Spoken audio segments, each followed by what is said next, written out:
धन धन सद्गुरु तेरा ही आसरा। बेल आइकन का बटन दबाकर चैनल को सब्सक्राइब करें। प्रेमी चंद सिंह बठिंडा से कुल मालिक परम पिता जी की अपार रहमतों के प्रत्यक्ष परिणाम इस तरह बताता है। वह एक शराबी कराबी मनुष्य था। सच्चे पातशाह परम पिता जी की कृपा हुई। उसको उनकी बूचो मंडी में सत्संग सुनकर 24 नवंबर 1970 को नाम शब्द की दात मिल गई। वह प्रेमी पहले किसी ट्रक पर ड्राइवरी करता था। नाम शब्द प्राप्त करने के बाद सद्गुरु सच्चे पातशाह जी की ऐसी दया मेहर हुई। जहां वह पहले हर समय शराब के नशे में रहता था, वहां अब उसे नाम का रंग चढ़ गया और वह हर समय नाम की मस्ती में मस्त रहता था। उसकी शादी 30 जुलाई 1962 को हुई थी, परंतु कई वर्ष तक उसके कोई संतान नहीं हुई। नाम शब्द लेने के 12 वर्ष बाद उसके घर कुल मालिक की कृपा से एक लड़की ने जन्म लिया। प्रेमी को बेहद खुशी हुई।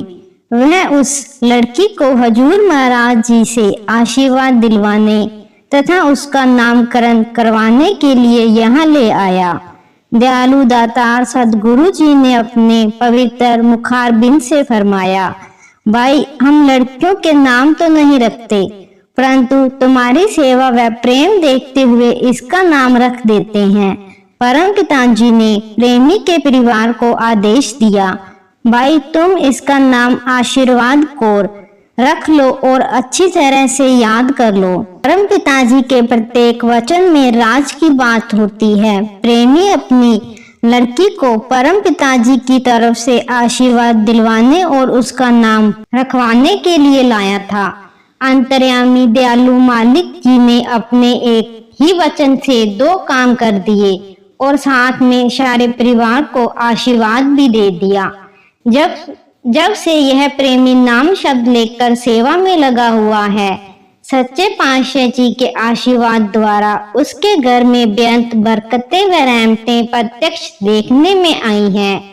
सन 1982 में जब यूपी दरबार में चिनाई की सेवा चल रही थी, तो यह प्रेमी भी अपने टैक्स से ईंटें ढोने की सेवा करने आया था। एक रात की मजलिस में मेहरबान दातार जी ने प्रेमी को अपने पास बुलाकर उसकी सेवा से खुश होकर अपने पवित्र हाथ पर बंदी घड़ी उतारकर समय अपने कर कमलों द्वारा प्रेमी को भेंट की तथा साथ में यह वचन भी किया, भाई तुझे कोई और भी अच्छी वस्तु देंगे। अंतर्यामी परम पिताजी का इशारा प्रेमी को पुत्र रतन बख्शने का था, क्योंकि इस प्रेमी के बारे वे परवा जी को स्वयं बहुत चिंता थी, क्योंकि तब इसकी लड़की 9 वर्ष की हो गई थी। प्रेमी ने 28 मई 1982 को एक और नया ट्रक खरीदा तथा परिवार सहित सच्चे पातशाह कुल मालिक जी के दर्शन करने के लिए मलोट दरबार में पहुंच गया। उन दिनों परम पिता कुल मालिक स्वयं मलोट दरबार में गए हुए थे। प्रेमी की माता ने उस समय आगे होकर वे परवा जी के पास प्रेमी के लिए एक लड़के की प्रार्थना की। इस पर वे परवा जी ने यह वचन फरमाया, बोलियो ओ ता बड़ा ही सूझवान है, उसने ता कदे भी इस गलते ध्यान नहीं देता। पिताजी की कृपा व आशीर्वाद से लगभग 1 साल बाद प्रेमी के घर लड़के ने जन्म लिया। वास्तव में कुल मालिक सर्वशक्तिमान दाता जी का तो पहले से ही इस बात पर ध्यान था। सच्चे पातशाह जी ने उसकी माता द्वारा बच्चे की मांग करना एक बहाना ही था। इस बात को वे परवा जी ने स्वयं स्पष्ट शब्दों में बता दिया था। जब यह प्रेमी लड़के के जन्म के बाद दर्शन करने के लिए दरबार में आया, तो परम दयालु दातार जी ने प्रेमी को गुफा में बुलाकर उसको पुत्र रत्न प्राप्ति की बधाई देते हुए यह वचन फरमाए, भाई चंद सिंह, कई बार ध्यान में आया था कि तेरे एकमात्र लड़की ही है कि लड़का भी होना चाहिए। वे परवा मस्ताना जी महाराज ने तेरी सेवा मंजूर कर ली है। दयालु दातार परम पिताजी ने बाहर साध संगत में स्टेज पर विराजमान होकर साधु रतन सिंह को पास बुलाया तथा गुफा की चाबी देकर आदेश दिया। ऊपर अलमारी में सुनहरी रंग का एक कागज पड़ा है जिस पर लाल रंग में जन्मदिन मुबारक लिखा हुआ है, वह लेकर आओ।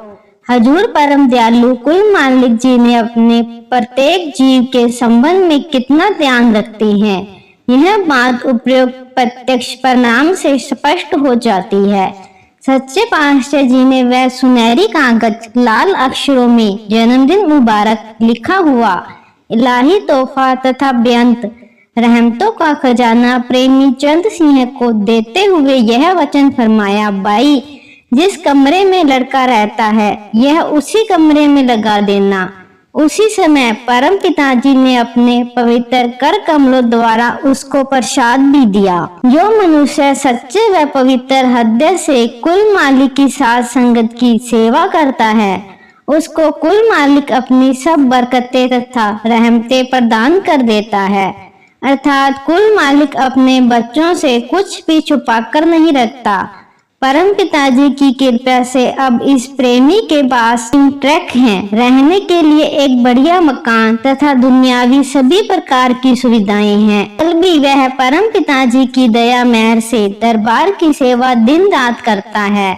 मालिक के प्यारे जीव को उससे कुछ भी मांगने की जरूरत नहीं पड़ती। अभी जरूरी सुविधाएं प्रेमी को वे अपने आप ही प्रदान कर देते हैं। अभी भी इसके बारे में उस पर एहसान नहीं जताते। धन धन सद्गुरु तेरा ही आसरा।